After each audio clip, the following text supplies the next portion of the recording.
네, 갈테마 가라 시작하겠습니다. 반짝 뜨고 사라질 테마가 아닌 길게 갈 테마 찾아보겠습니다. 길건 FC 나오셨습니다. 안녕하세요. 안녕하십니까? 네, 자 오늘 테마 열기에 앞서서 종목 AS 받아보겠습니다. 7월 달에 제주항공을 말씀 주셨는데 수익률이 15%를 넘기고 있습니다. 사실 항공주 그 당시에 괜찮을까 싶기는 했는데 지금 괜찮은 수익률 찍히고 있고요. LX 일렉트릭도 좀 수익률이 잡히고 있습니다. 6.77% 최고가 기준 수익률입니다. 하나하나 AS 먼저 받아볼게요. 제주항공 같은 경우에는 저는 수익은 아예 그냥 실현하고 나올 것 같아요. 왜냐면 이제 LCC가 사실은 최근에 일본에서 이제 PCR 검사를 조금 면제를 하겠다라고 얘기가 나오다 보니까 추가적으로 뭐 하루 2만 명이던 게 5만 명으로 늘어날 거에 대한 기대감들, 그다음에 뭐 단체 관광만 하고 있는데 개인 관광이 늘어날 것에 대한 기대감들이 분명히 존재는 하긴 합니다만 제주항공이 뭐 일본 쪽 매출이 크기는 해요. 하지만 아직 유증에 대한 부담들도 사실은 조금 남아 있기 때문에 사실은 이제 제주항공이 조금 가는 거는 조금 어려운 시기지 않을까라고 생각이 되고 있고, 다만 LCC 중에 저희가 투자를 꼭 하나를 한다라고 하면 저는 진에어로 갈아탈 것 같습니다. 아, 지금은? 네. 왜요? 진에어 같은 경우에는 최근에 이제 주가 흐름도 보면 제주항공이랑 진에어랑 조금 다르게 움직인다라고 보시면 될 것 같아요. 뭐 똑같이 일본에 대한 이슈가 있음에도 불구하고 제주항공은 살짝 올라가다가 바로 꺾였고요. 네. 진에어 같은 경우는 쭉 가는데 가네요. 사실은 LCC가 어려운 거는 마찬가지거든요. 예. 뭐 완전히 회복이 된다라는 거는 그래도 내년은 가야 될 것으로 보여지는데 어느 정도 이제 조직 개편이 진행이 된다라고 보시면 될 것 같아요. 네. 근데 항공사들도 사실은 이제 대한항공이랑 아시아나항공이 합병하는 것처럼 LCC도 어느 정도 합병에 대한 기대감들이 분명히 남아 있는데 저는 대한항공 계열사인 네, 진에어가 진에어. 또 승자 독식이 되지 않을까. 아. 라고 생각을 하고 있어서 네. LCC 중에서 만약에 투자처를 고르신다면 저는 진에어로 갈아타시는 게 어떨까 싶습니다. 네, 항공주 갈아타기 전략 체크해봤고요. 네. LS 일렉트릭은요? LX 일렉트릭 같은 경우에는 조금 더 보유하시는 전략이 나오실 것 같아요. 왜 그러냐면 최근에 이제 IRA라고 해서 미국에서 인플레이션 감축 법안으로 여러 가지 이제 기대감들이 남아 있기는 하죠. 특히 이제 LNG 관련돼서는 인플레 감축뿐만이 아니라 최근에 LNG 가격 자체가 굉장히 많이 올라가다 보니까 LNG 터미널, LNG 선 여러 가지 수요 자체가 굉장히 많이 늘어날 수밖에 없거든요. 저희가 예전에 이제 스탱 강간이라고 스테인리스 강간 얘기했었는데 세아제강이 그 대구경 강관에서는 또 단연 탑이라고 생각하시면 될 것 같고요. 두 번째가 LS 메탈이에요. 근데 LS 메탈이 뭐 상장은 되어 있지 않고 LX 일렉트릭의 자회사입니다. 그래서 크게 보면 LX 일렉트릭 같은 경우는 두 가지 수혜가 기대가 된다고 보시면 될 것 같아요. 뭐 2차 전지나 여러 가지 관련돼서 뭐 미국의 공장 증설을 하다 보면은 전력기기가 당연히 들어가야 된다라는 거. 두 번째는 터미널, LNG 터미널 수요나 LNG 선에 들어가는 스테인리스 강간에 대한 수요가 자회사에서 또 영업이익으로 제가 볼 때는 하반기에도 크게 나타날 것으로 보여지고 있어서 보유하시는 게 더 나을 것 같습니다. 예, LS 일렉트릭은 보유 의견으로 기억해 주시죠. 조금 더 흐름 놓고 체크해 볼게요. 자, 오늘의 테마 열어보겠습니다. 두 가지 테마 준비되어 있고요. 첫 번째 열어보시죠. 한일 첫 배터리 동맹 조인트 벤처 이야기인데 네.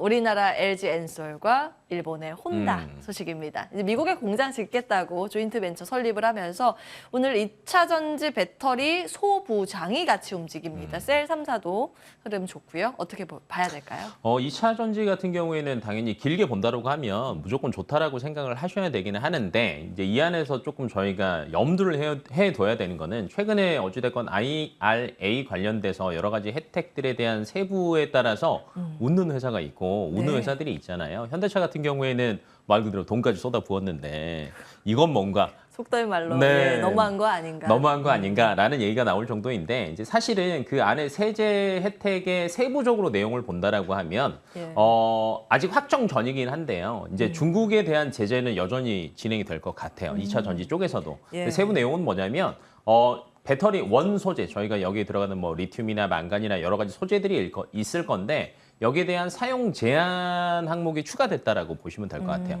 아직 세부 항목이 확정되진 않았지만 중국에 대한 제재가 유지된다라고 하면 중국에서 들어오는 원 소재를 쓰시는 기업들 같은 경우에는 혜택을 못 받는다. 못 받을 수밖에 요렇게 없는 상황이라고 가능성이. 보시면 될 것 같고 우리나라가 중국 의존도가 굉장히 높습니다. 음극재 같은 경우에는 한 83% 정도 되고요. 그다음에 양극재 전해 분리막 같은 경우에는 60% 정도를 중국에 의존을 하고 있거든요. 그럼 반대로 리사이클링이나 원소재 공급망이 중국이 아닌 업체들 같은 경우에 수혜를 볼 수밖에 없거든요. 대표적인 리사이클링 업체 하면 폐배터리, 네, 세빛캠. 맞습니다. 뭐 세비캠도 있고요. 섬유. 아니면 이제 조금 기존의 실적을 많이 가지고 있는 에코프로. 에코프로. 네, 그다음에 아. 최근에 포스코 케미칼 같은 경우에도 예. 기존에 이 공급망 자체를 조금 일원화했기 때문에 조금 수혜를 볼 수 있는데 최근에 주가가 좀 많이 올랐어요. 신고가 네, 52주 여전히 신고까지. 신고가 영역을 계속 노리고 있기 때문에 저 같은 경우에는 조금 덜 오른 조일 알미늄으로 한번 대응을 해보시는 게 어떨까 싶습니다. 알미늄 테마에 네. 주목을 한 스탱에 이어서 알미늄으로 예. 조일 알미늄 예. 네. 포인트요. 네, 조일 알미늄 같은 경우에는 이제 건축용 내외장재, 그다음에 2차 전지, 자동차용 소재, 알루미늄 최근 들어선 굉장히 많이 들어가거든요. 근데 납품하는 업체 중에 롯데 알미늄이랑 동원 시스템즈가 있습니다.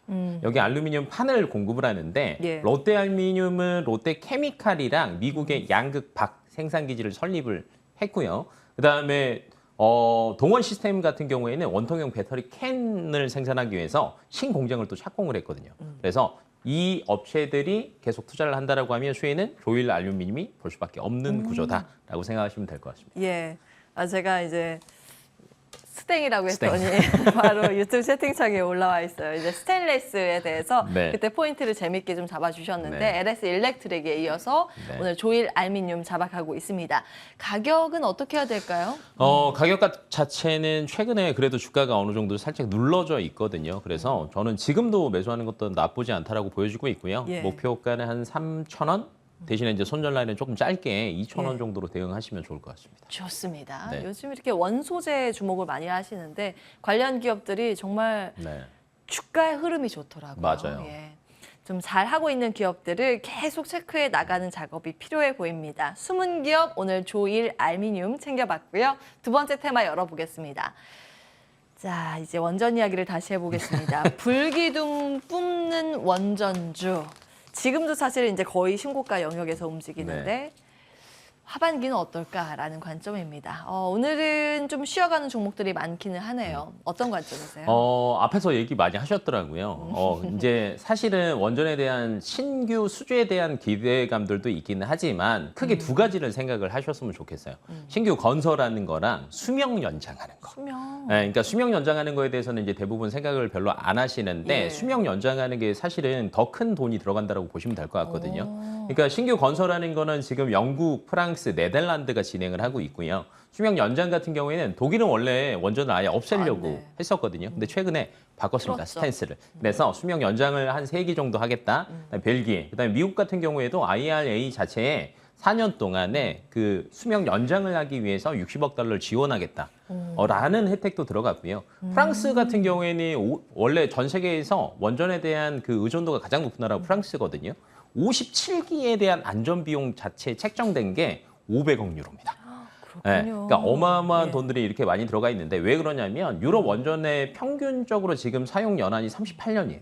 예. 북미가 36년 됐어요. 근데 설계 수명이 40년이거든요. 그렇군요. 네, 근데 안전 진단을 추가적으로 더 해서 통과를 한다라고 하면 더 거의 쓸수 있고. 5년에서 10년 단위로 연장이 돼서 최대 60년까지 쓸 수 있습니다. 음. 그러니까 이렇게 쓰는 게 사실은 비용적인 면에서 더 유리해요. 심지어 풍력 태양광에 예. 들어가는 초기 발전 비용보다 이게 더 저렴합니다. 너무 재밌는 포인트인데 네. 시간상 바로 종목을 받아야 네. 될 것 같습니다. 종목은 한신기계. 한신기계. 한신기계 같은 경우에는 이제 공기 압축기라고 해서 저희가 이제 막 공기 돌아가는 걸 얘기는 하는데 뭐 영광, 울진, 고리 원전에 사실은 컴프레셔를 납품을 이미 했고요. 그다음에 최근에 이집트 엘다바 원전 사업 수주했잖아요. 여기도 아마 수주를 할 것으로 예상이 되고 있어서 예. 뭐 이런 원전 신규 수주에 대한 거, 그다음에 수명 연장에 대한 관련이 있는 기업들 위주로 대응을 하시면 조금 더 재미를 보시지 않을까 싶습니다. 수명 연장. 네. 이제 다시 공부를 해봐야겠네요. 예. 가격 전략 주십시오. 네, 목표가는 11,000원, 손절 라인은 8,000원 정도로 대응하시면 좋을 것 같습니다. 네, 오늘은